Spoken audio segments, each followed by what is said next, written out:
पिछले एपिसोड में आपने देखा कि एक बार फिर मिस्का और हंसवी के जलपरी होने का राज सबके सामने आते आते रह जाता है। और पिछले एपिसोड में आपने ये भी जाना कि इस घर में कोई नकाबपोश है जो ये शुरू से जानता है कि ये दोनों जलपरियां हैं और ये नकाबपोश आने वाली काली अमावस्या को अपना कोई बहुत बड़ा मकसद पूरा करने वाला है, जिसमें से हंसवी और मिस्का दोनों जलपरियों की जरूरत पड़ने वाली है। इधर मिस्का ने हंसवी पर वार कर उसे बुरी तरह घायल कर दिया था और जीवन को सम्मोहित कर समुद्र में लेकर जा रही थी ताकि वो जीवन को समुद्र में डुबाकर मार सके और उसे अपना जोड़ा बना ले। चूंकि जलमानव बनाने की प्रक्रिया सूरज की रोशनी में ही हो सकती थी, इसीलिए मिस्का जल्द से जल्द जीवन को समुद्र तक ले जाना चाहती है। पर जैसे ही मिस्का मेन गेट खोलती है, सामने हंसवी को बिल्कुल सही सलामत देखकर हैरान रह जाती है, क्योंकि अभी अभी वो ऊपर हंसवी को मार कर आई थी। मिस्का कहती है, तुम हंसवी नहीं हो सकती, कौन हो तुम, अपने असली रूप में आओ। ये कहकर मिस्का हंसवी पर जादुई वार करती है, जिससे हंसवी का रूप बदल जाता है और वो सिप्पू बन जाता है। सिप्पू को अपने सामने देखकर मिस्का के आंख फटे के फटे रह जाते हैं। मिस्का कहती है, ये नहीं हो सकता, तुम तो जल्लो के कैद खाने में कैद थे। इस पर सिप्पू कहता है, क्यों, क्या हुआ, होश उड़ गए? ये अपनी आंखों पर भरोसा नहीं हो रहा है। झूठ चाहे जितना भी शक्तिशाली क्यों ना हो, एक न एक दिन सच उसे दबाकर ऊपर आ ही जाता है। जल रानी को पता चल गया कि तुमने मुझे झूठ बोलकर जलमोती चोरी करने के इल्जाम में फंसाया था। सच सामने आने के बाद रानी माँ ने मुझे आजाद कर दिया। तुमने मेरे साथ जो किया शायद उसके लिए मैं तुम्हें माफ भी कर दूं, पर तुमने जो मेरी हंसवी के साथ किया है उसके लिए तुम्हें माफी नहीं सजा मिलेगी। मैं यहाँ तुम्हारा काल बनकर आया हूँ, अपना भला चाहती हो तो छोड़ दो इस इंसान को। सिप्पू की इस बात पर मिस्का हंसते हुए कहती है, एक मामूली सा जलमानव मुझे सजा देगा?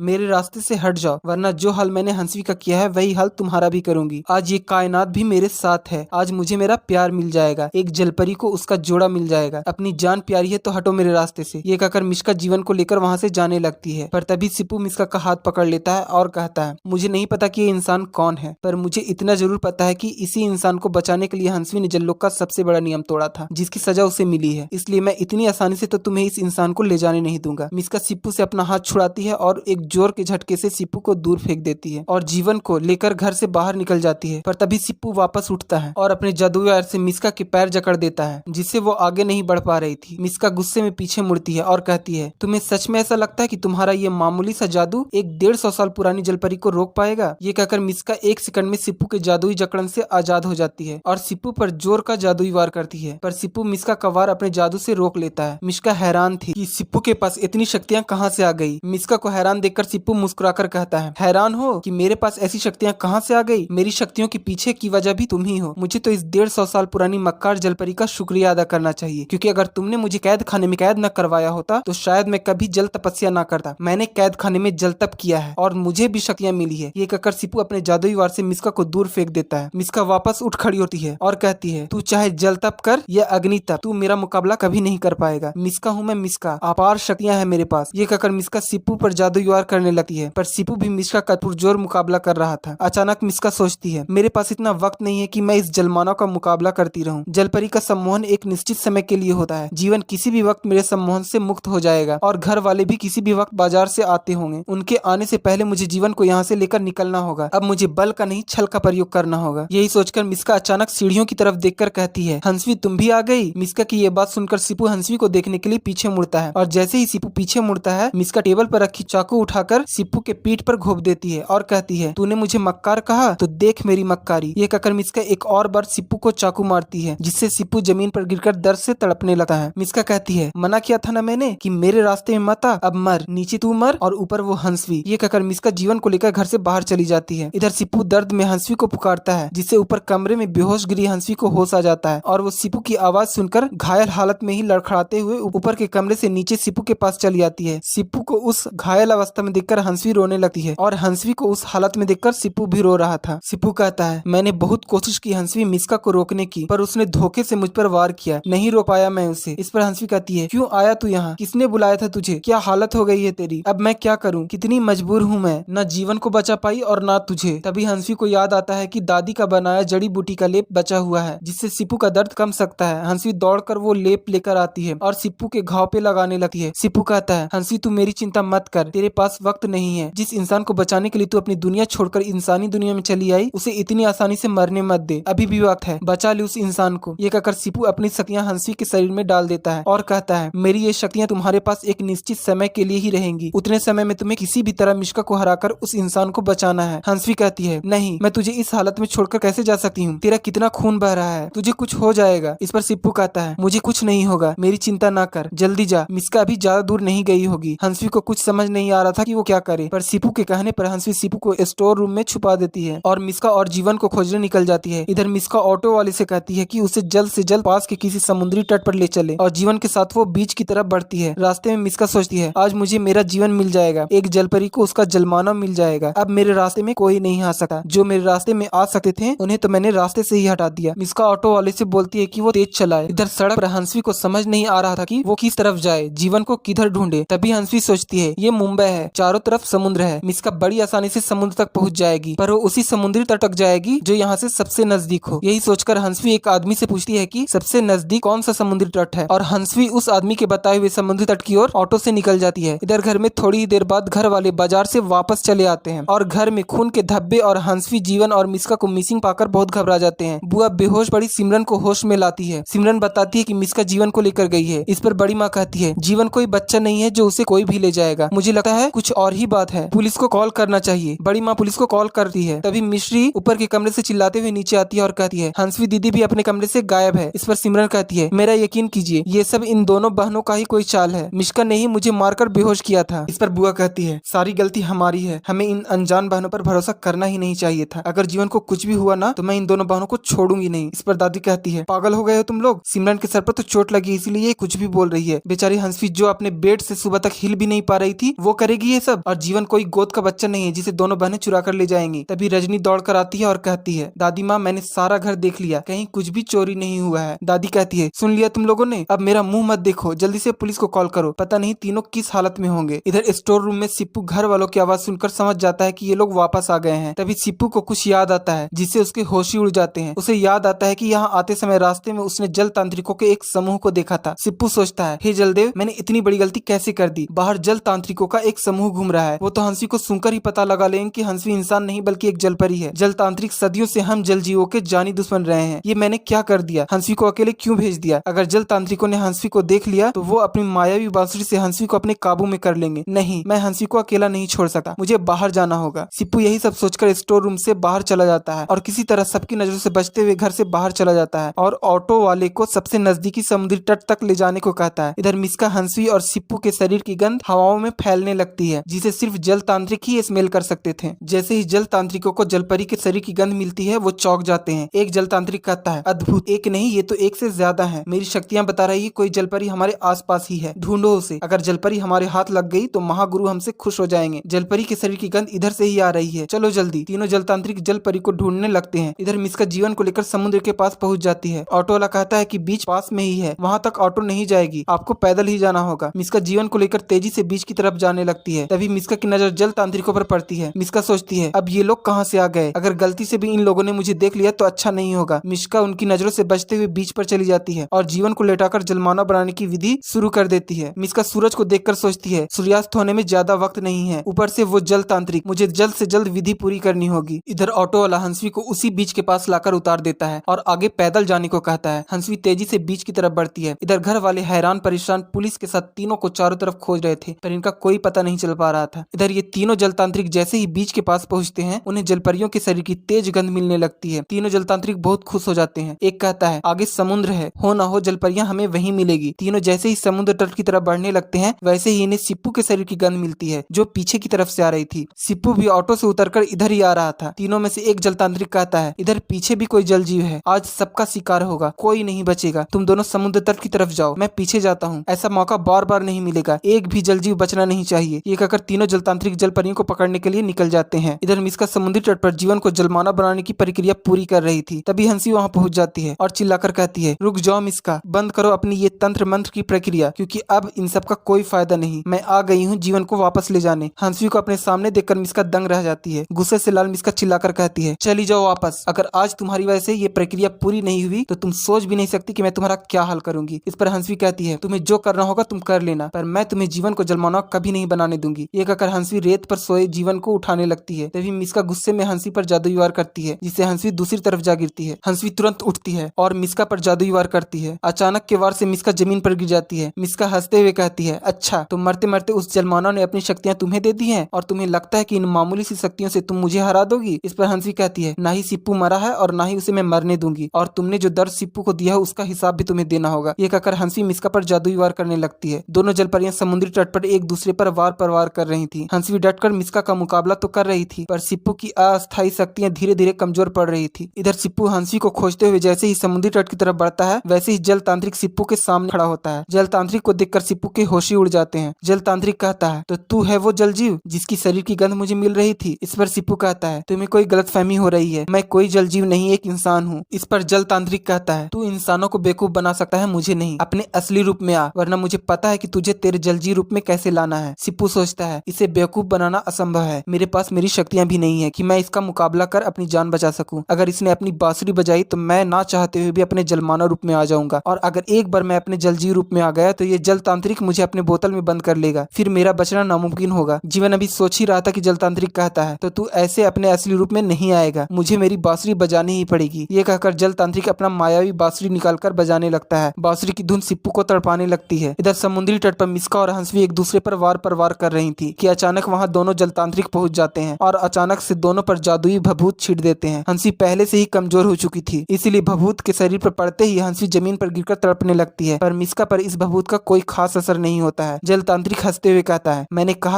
कहा था ना, ये एक नहीं अनेक है। दो को आज हम यहाँ पकड़ लेंगे और बाकियों को वहाँ हमारा साथी पकड़ चुका होगा। जल तांत्रिक की बात सुनकर हंसवी समझ जाती है कि सिप्पू भी उसके आसपास ही है। हंसवी सोचती है, हे जलदेव, सिप्पू की रक्षा करना, उसे जल तांत्रिकों से बचाना। इधर सिप्पू बांसुरी की धुन बर्दाश्त नहीं कर पाता है और अपने जलमानव रूप में आ जाता है। जल तांत्रिक सिप्पू को छोटा मछली बनाकर एक बोतल में बंद कर लेता है और बाकी जलपरियों को पकड़ने समुद्र की ओर निकल देता है। इधर मिस्का जल तांत्रिकों को देखकर सोचती है, सूर्यास्त होने में अभी भी थोड़ा वक्त है, मुझे इन जल तांत्रिकों को डराना होगा ताकि ये हंसवी को लेकर यहाँ से चले जाएं और मुझसे न उलझे। मिस्का कहती है, तुम्हारे भभूत का मुझ पर कोई असर नहीं हुआ, इससे तुम ये तो समझ गए होगे कि मैं कोई मामूली जलपरी नहीं हूँ, मैं तुम्हारे हाथ नहीं आने वाली। लालच बुरी बला है और दूसरी बला तुम्हारे सामने खड़ी है, इसलिए जान प्यारी है तो इस जलपरी को लेकर यहाँ से चले जाओ, अगर मुझसे उलझोगे तो जान से जाओगे। तभी अचानक तीसरा जलतांत्रिक सिप्पू को बोतल में लिए वहाँ पहुंच जाता है और मिस्का के शरीर पर एक जादुई पानी छिड़क देता है, जिससे मिस्का जमीन पर गिरकर दर्द से चिल्लाने लगती है। सो गाइस, इस एपिसोड में इतना ही। क्या लगता है आपको, क्या जल तांत्रिक पकड़ लेंगे दोनों जलपरियों को? आगे क्या होगा ये जानने के लिए अभी मेरे चैनल को सब्सक्राइब कीजिए और बेल आइकन दबाना बिल्कुल भी ना भूलिए और अपनी कीमती राय कमेंट बॉक्स में जरूर दें। Thanks for watching.